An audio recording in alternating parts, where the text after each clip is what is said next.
Did you know that Barney from How I Met Your Mother, because of his role and responsibilities with his company, could have led to legal liability not only for him, but his company because of certain acts of sexual harassment he engaged in? So Barney's role was to sign very important legal documents for his company. That puts him in the position of a supervisor or potentially even executive.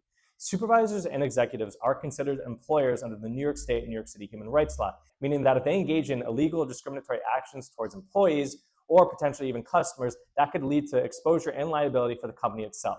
So, for example, if a CEO engages in sexual harassment towards an employee, that ipso facto can lead to legal liability for the company.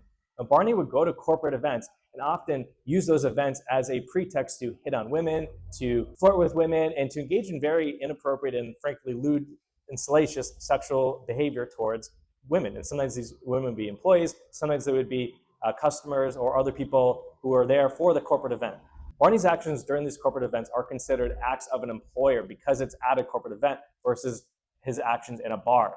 Barney has also made comments that sexual harassment in the workplace is a motivational tool for women. So those comments, combined with his events at these corporate events, would be enough for a plaintiff attorney such as myself to actually file a lawsuit on behalf of people that were sexually harassed, because you have the acts, which are at the corporate events, and you have the intent, which is Barney's comments to his friends that sexual harassment is a motivational tool. Right there, you have what's called a prima facie case of sexual harassment, and unfortunately, that could lead to big damages against the employer and Barney himself.